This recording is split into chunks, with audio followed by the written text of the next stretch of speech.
Instead, I will be reviewing the final 3 episodes. That's right, I'm going to be reviewing episodes 6, 7, and 8. Because I binge watched them all while I was waiting for my second class of the day. So, yeah. So without further ado, we start off with Percy having another dream. It looks like it's Kronos, and then it turns out, and then Percy gets lots of playing. Oh, also all the campers are around on the dead. So, just super great vibes right from the get go. Of course, this scares Percy. He wants to do it now, but they can't.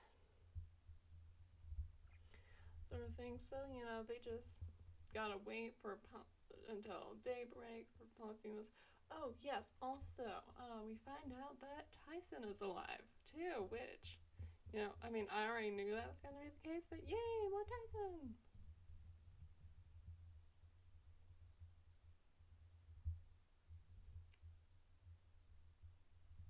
And of course, he gets the bracelet, so of course, Rainbow's there as well, which we love.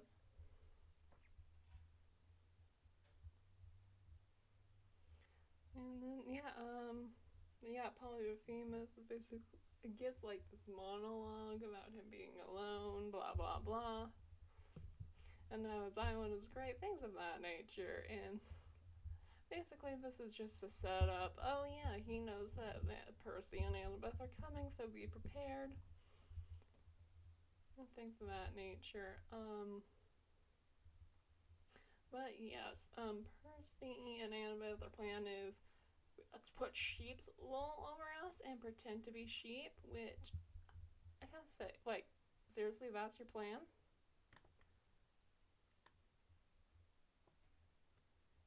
That's your plan, Beth. Like, I'm sorry. It feels like it would have been wiser to, hang under the sheep. But maybe that's just me. I feel like it's more likely for you guys to get caught not being who by pretending to be sheep instead of just hiding under the sheep.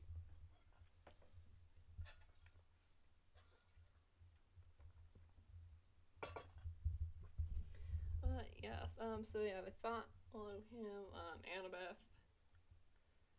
Oh yeah, Luke also Iris messages Annabeth while she's getting the wool.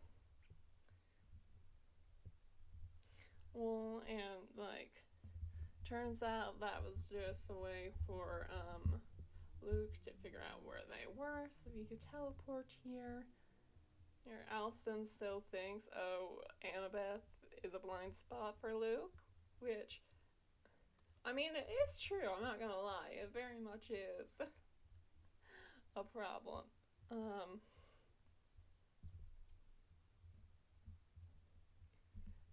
Because after all, this is what ends up getting Luke to make his sacrifice, is that Annabeth gets hurt. So, yeah. They stake up Percy starts lowering a rope to get through the hole, and then Annabeth realizes, oh wait, no, this is a trap. Oh no. No, of course. So of course, what ends up happening is Percy gets trapped with Clarice and Grover. Annabeth is using her cap to distract. At which point, Luke then arrives on the island. He sees that Annabeth is keeping Polyphemus distracted, so he decides to go up over her.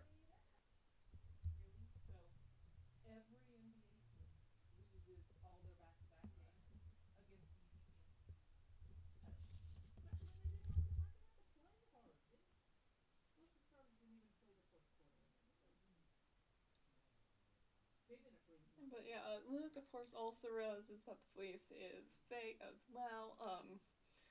So I think at this point he just decides, oh, let's leave. Which Polyphemus realizes, oh, look, But of course, Percy, Grover, and Anna.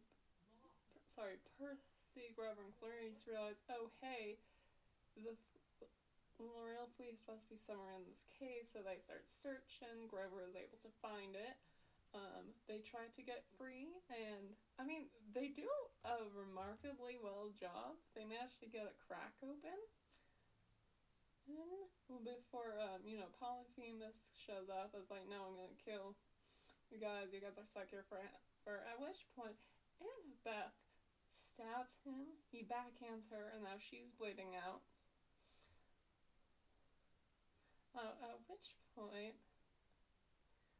and of course, Percy's freaking out because he cares about her even if he doesn't realize it yet. But yeah, at this point, my man Tyson, he comes in, he starts fighting Polyphemus, and tells her to stay away from her, and Tyson's not like, Percy, my brother, you're not, like, back away, Cyclops. And of course, they go falling off a cliff, at which point, Luke then shows up. And he's, Percy's like, stay away from her, or things of that nature, and Luke's like, oh yeah, Annabeth is dead, or is dying, the fleece is the only thing that can save her. And of course, Clarissa, Grover, and Percy are arguing whether or not to heal, to give Luke the fleece, so that way, hey, so that way they can save Annabeth, what's good, what, right, Anna, of course,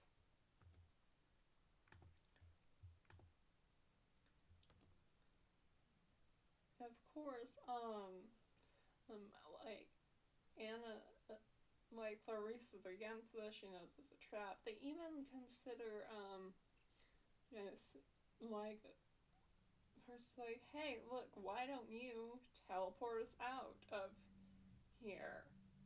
And Luke says, oh, it only works for one person, and I've already used it, which is an interesting lore drop also. And I also like how they gave his sword restrictions as well. Well, because we only saw his sword once. Because in the books, we only saw him do the teleport ability once. And it was never brought up again. So, the restriction of, oh no, it can only be used once per day. Cool lore also doesn't. This isn't also going to interfere with anything major. This, at most, Luke will probably be using this for, he gets away once during that day. But yeah. Yeah, Percy decides to give her the fleece, and of course, now, Luke does start to heal Annabeth, but then he grabs her and her dagger and just takes off oh yeah, she's healing, now bye, I'm leaving, which, I mean, I knew it was gonna happen, the classic Luke, and I'm glad they're playing into, Percy's fatal flaw. Well, and of course, Clarice is just ragging on him, what do you, I'm sorry that he was thinking of his friend instead of camp, girl, chill.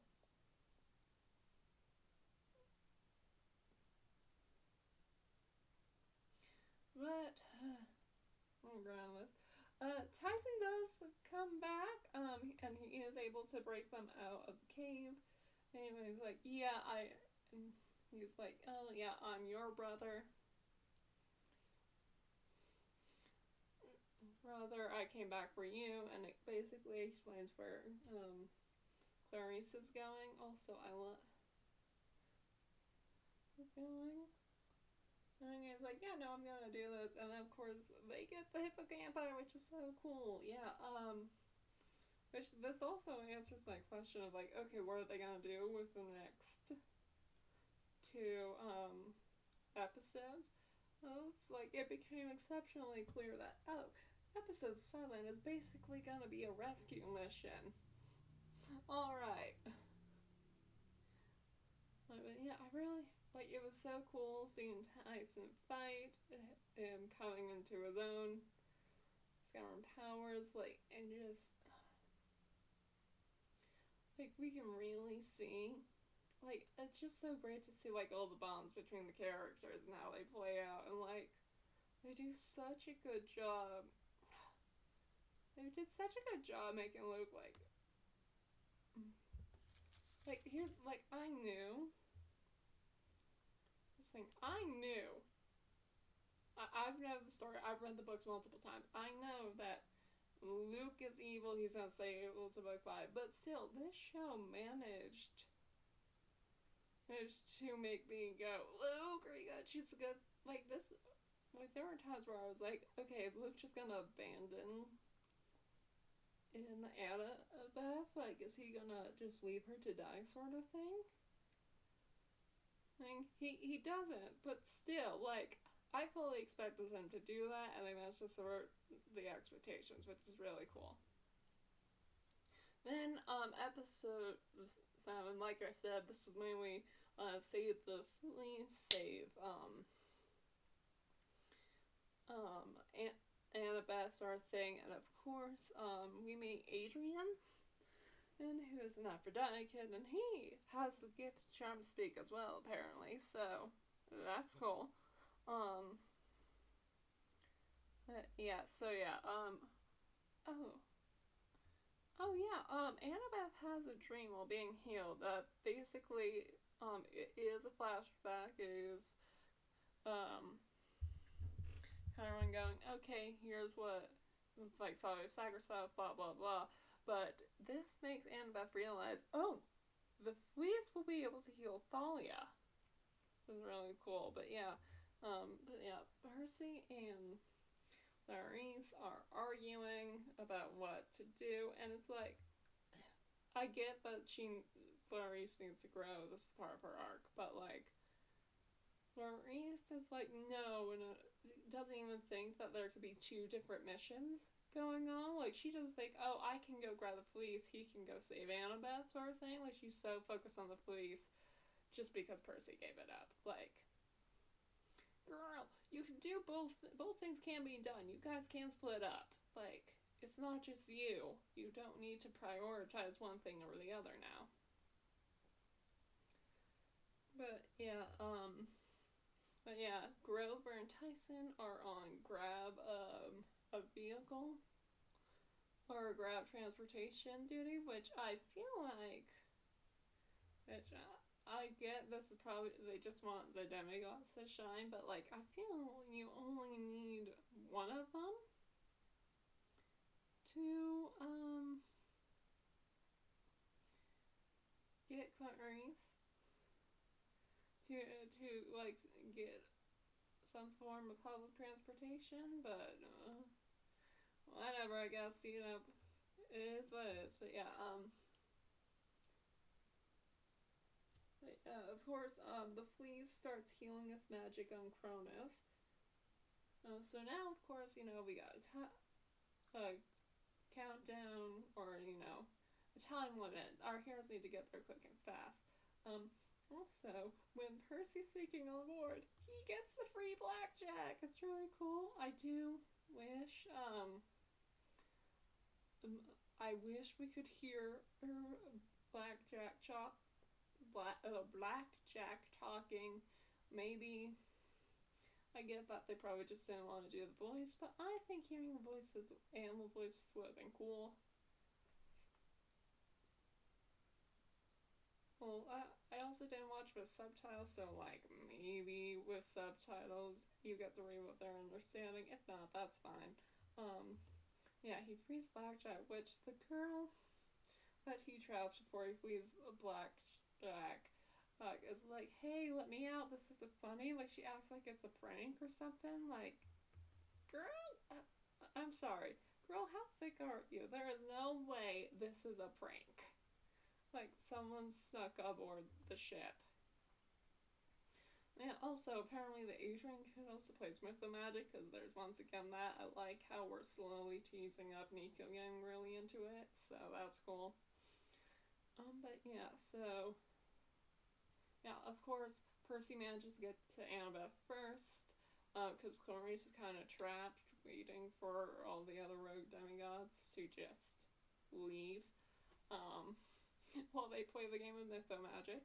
Of course, like Percy and Annabeth have a conversation. Percy explains. He's like, Clarice is getting the fleece, and Annabeth's like, no, you need to go get the fleece. He turns invisible. Well, and of course, of course, Luke comes in and Annabeth's like, hey, no, you need to get the fleece, bring it to me, which she's really talking to Percy, not him, but at which point, Annabeth decides to take a wild stab in the dark, try to recruit Annabeth to her side, but, like, obviously this is gonna fail, but, like, she's gotta try, I suppose. Good for you, girl.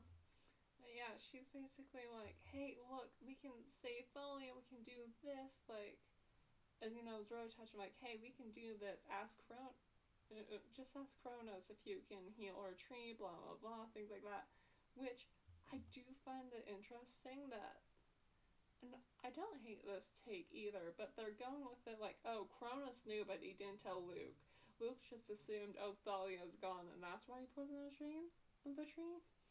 It does it does feel slightly more thin within this character because it's very clear the two people he cares about is Thalia and, or I guess Talia, I think, I don't remember. Anyway, regardless, her and Annabeth were the two people Luke ever cared about. So, by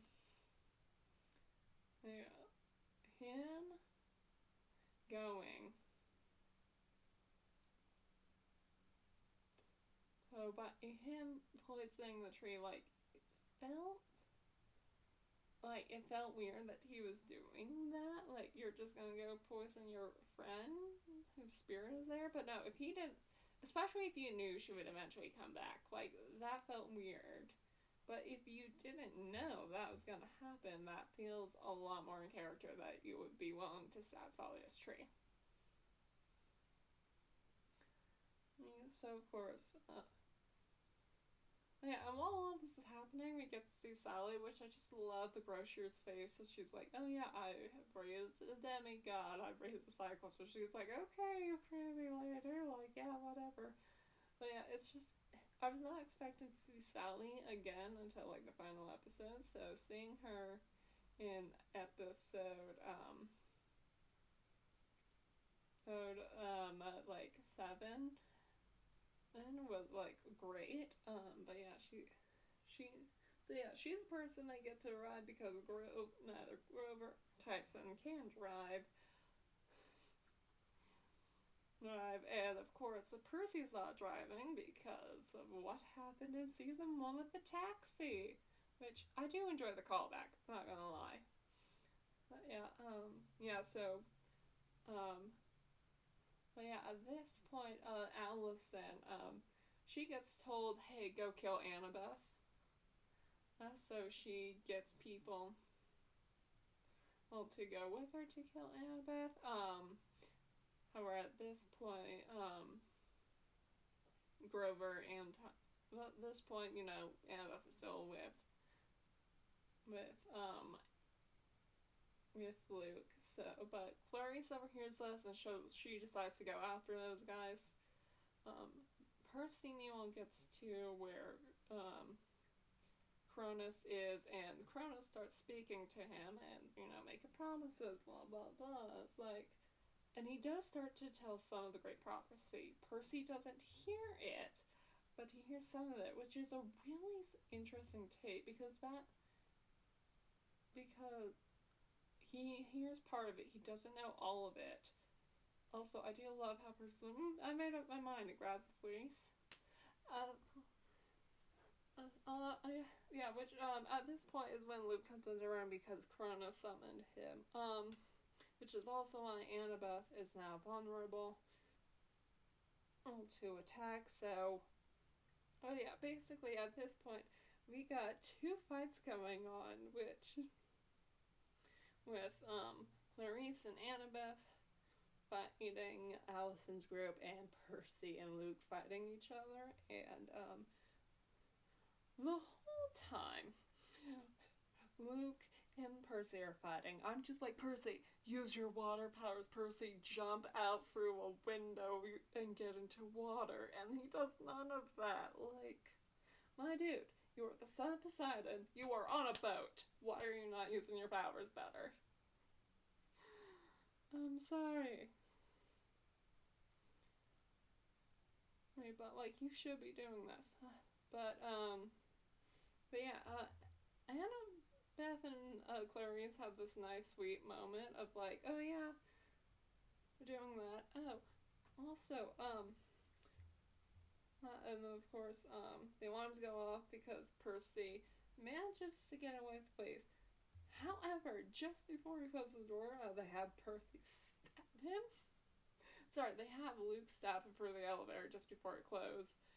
And they make it seem like Percy is gonna die. Like, I of course know, oh, that's not gonna happen. They got 3 more seasons. Season 3 has been announced already, and they're filming it. We're fine, we're good. Like, oh, it's not gonna happen. They're like, but it's one of the things where I'm like, okay, are Clarice and Annabeth gonna find Percy dying out, and they're gonna have to then use the police, or does Percy manage to get him on himself before he dies? Like, that's what I was wondering.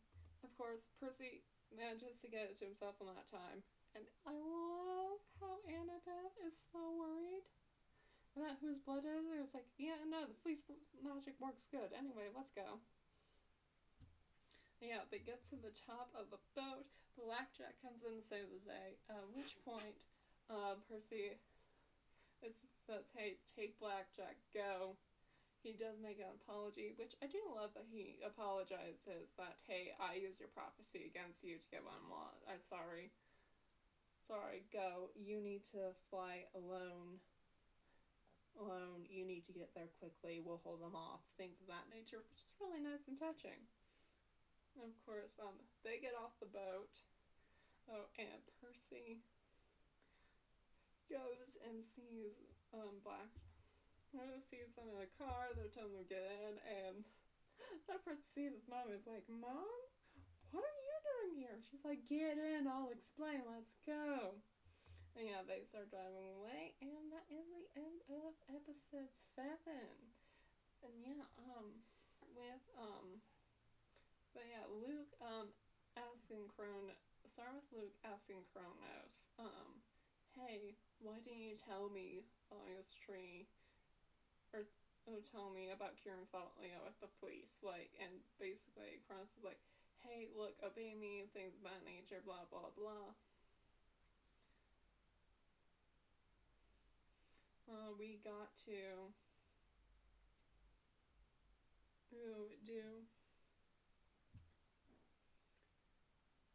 like, basically, like, hey, we gotta shut this down, like, basically, hey, no, show me you're loyal, things of that nature. And basically they're like, yeah, okay, we're gonna go attack the camp then, make sure they can't get the police.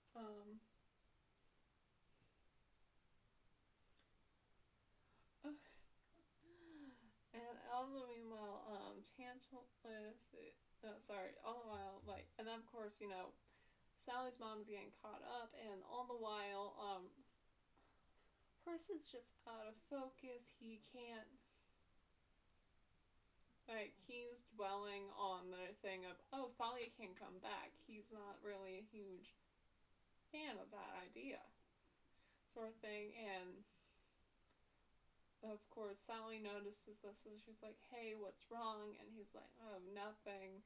Like, pushing up, because he doesn't want to worry about the great prophecy, and fair enough. Like, I wouldn't want to worry about my parents if I had a great prophecy hanging over my head.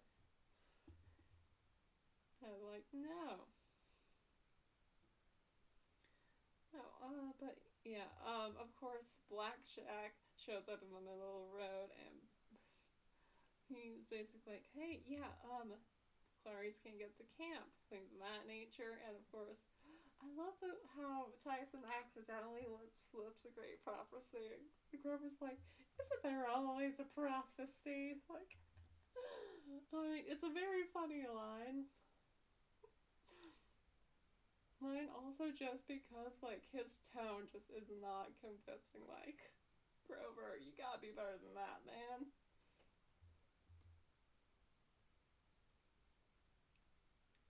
But yeah, also, we go. The reason why I brought Tesla up earlier, we do see him again. Um, and yeah, basically, he's because they're still trying to have the chariot races. But Chris Rodriguez is like, hey, we can't do this sort of thing.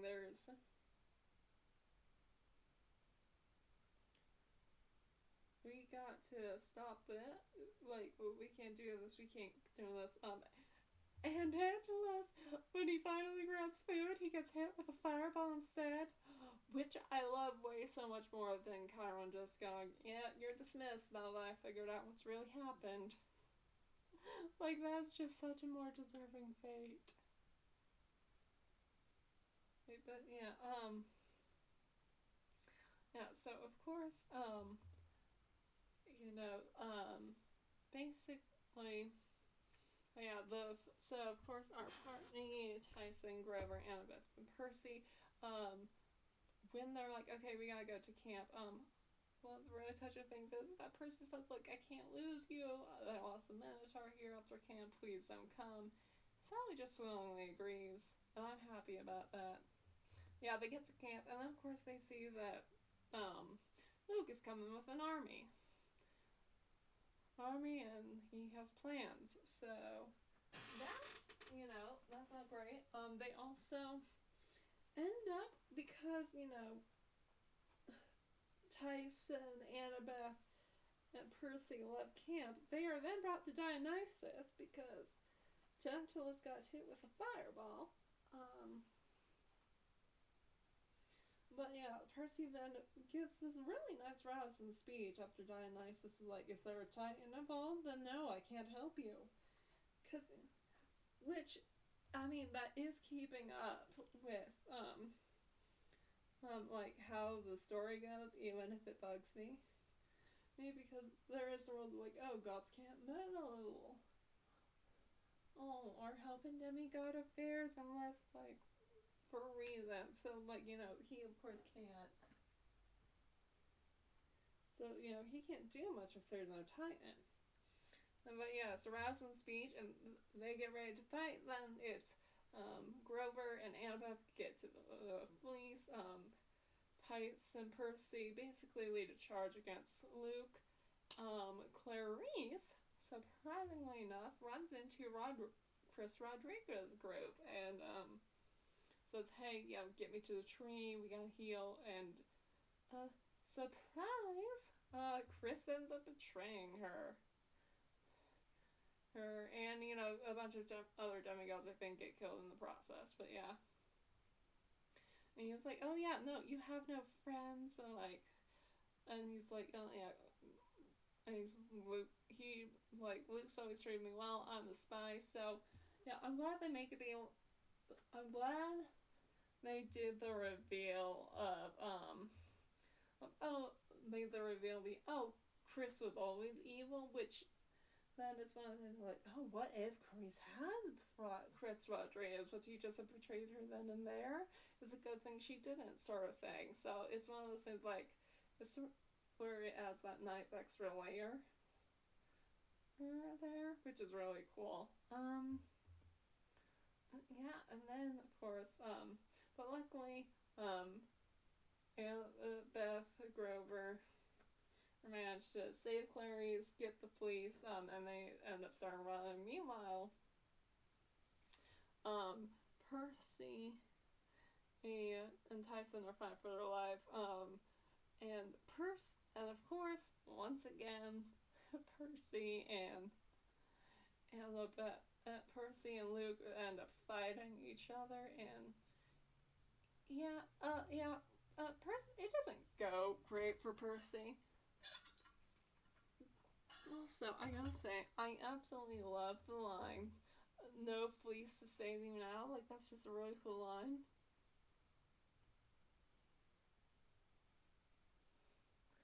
I'm like, no fleece to save you this time. Because it also means that Luke 100% knew that should have killed little Percy. And, like, the only one reason he didn't was because he had the fleece. Like,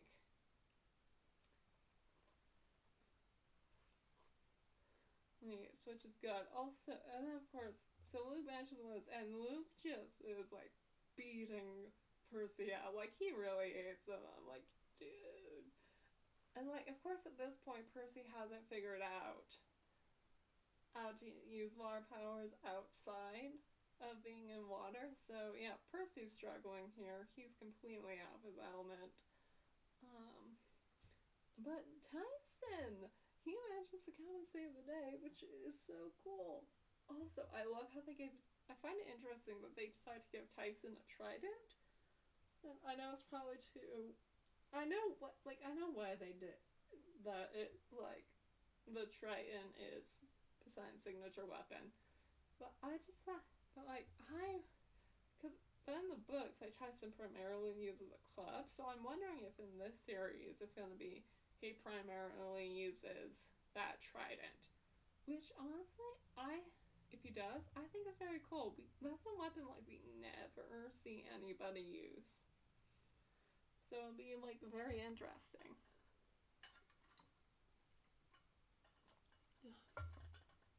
If that does end up being the case. But yeah, Clarice and of course our other three heroes manage to get there. Of course, there's an issue. I think the carriage ends up being destroyed. I don't remember, but basically the carriage ends up getting destroyed, and then they have to go and fight for the fleece.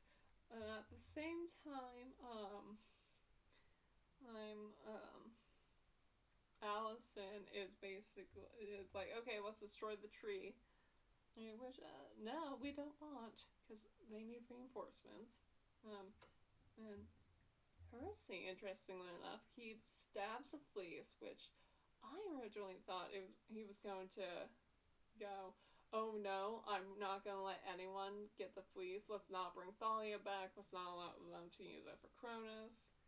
Which would have been such an interesting way if they had done that. Like, talk about a, like, what if thing. Like, what if Percy destroyed the fleece? Granted, I don't think the fleece could be destroyed, but you never know.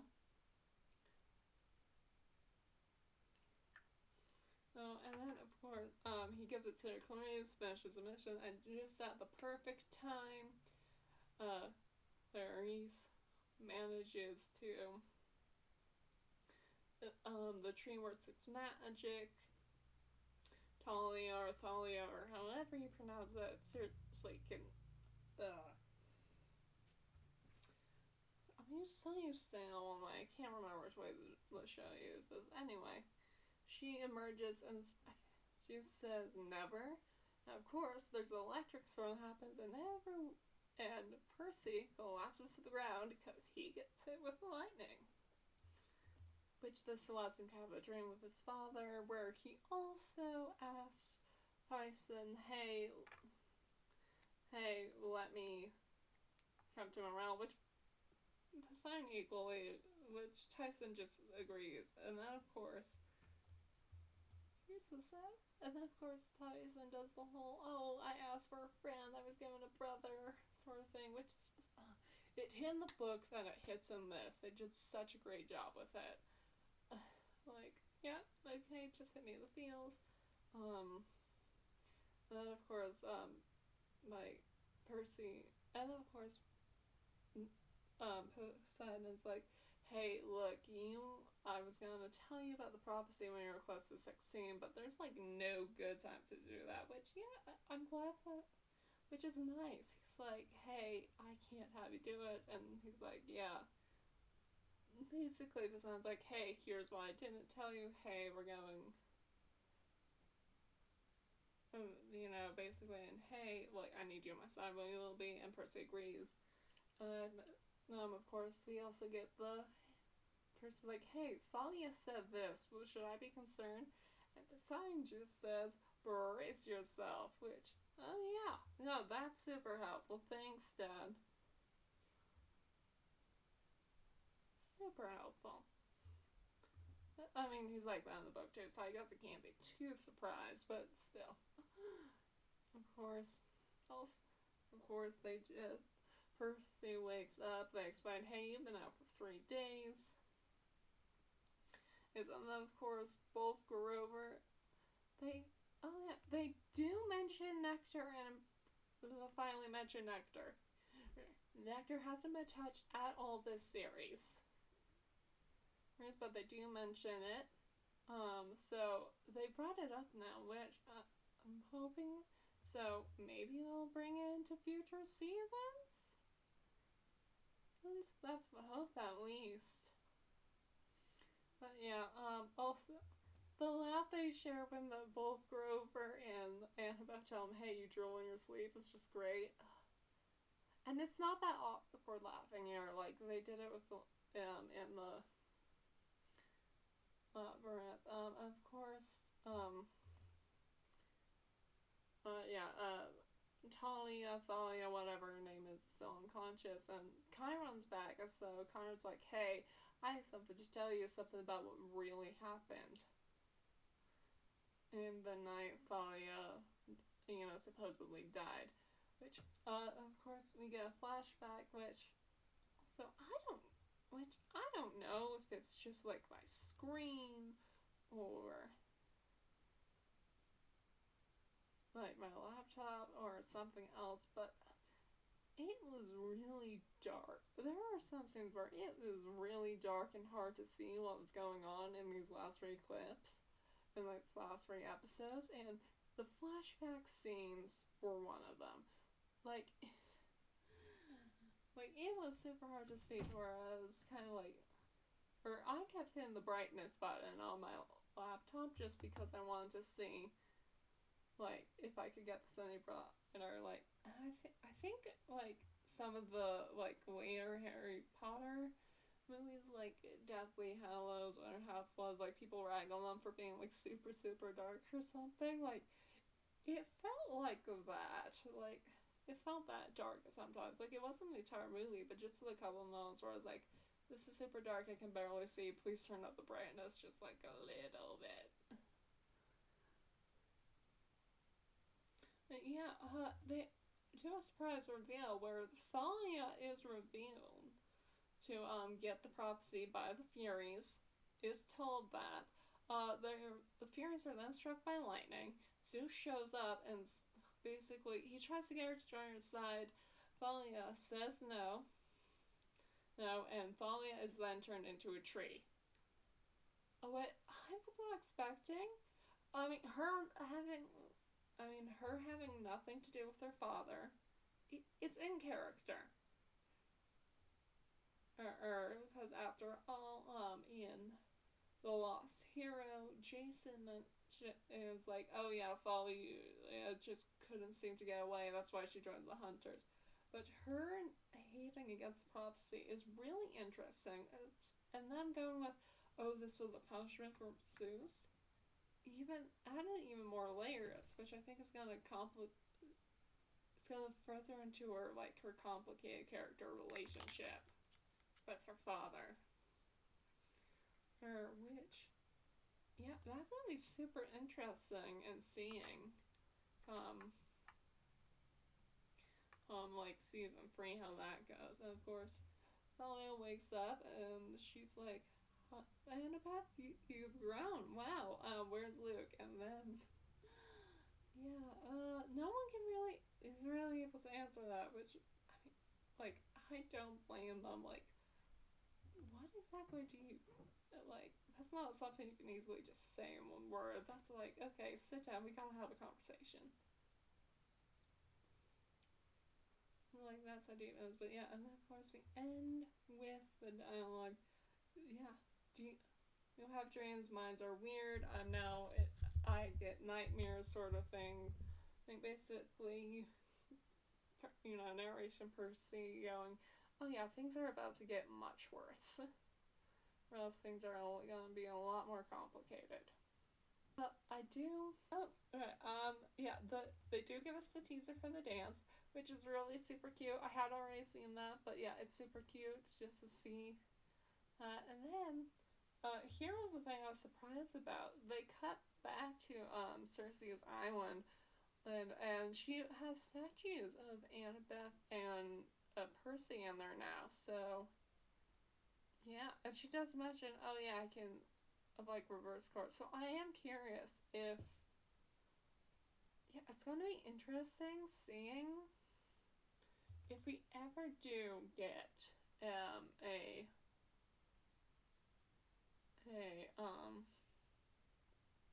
like Percy Jack, if we ever do get the Heroes of the series, finding what happened to Raina and her sister. I want to say Hilda. I know that's not right. Forgot there's Hilla. That's it. So, I am curious, if we do get that, is Raina and Hilla's story gonna change slightly? Like, because Hilla was there, so like she hasn't left. So it's not like they could say, "Oh, look, she got cast." So yeah, that will be interesting to see. But yeah, that is the end of Percy Jackson and the Olympian season 2. I gotta say, I enjoyed the season a lot more than I did season 1. The changes they did, they were good. The changes they made, they didn't annoy me as much as it did in season 1. And maybe that's just because I got like new perspective on the changes, whatnot. But I feel like the changes they did made a lot more sense than they did in season 1. Like barring of course the exception of just let Annabeth tell us what her fatal flaw is and not discover it for herself. That was my only major complaint. Yeah, I enjoyed it. I'm really excited to see what they're cooking for season 3. Really well done. Cause yeah, if season 2 was not good, I was gonna drop the show. The show, like it was one of the things like, oh, if season 2 was basically me going, okay, prove to me that you can do well. They've done it. They managed to make us feel like Percy Jackson by bringing back the humor. Like, they've made interesting changes that I'm excited for. So yeah, until next time.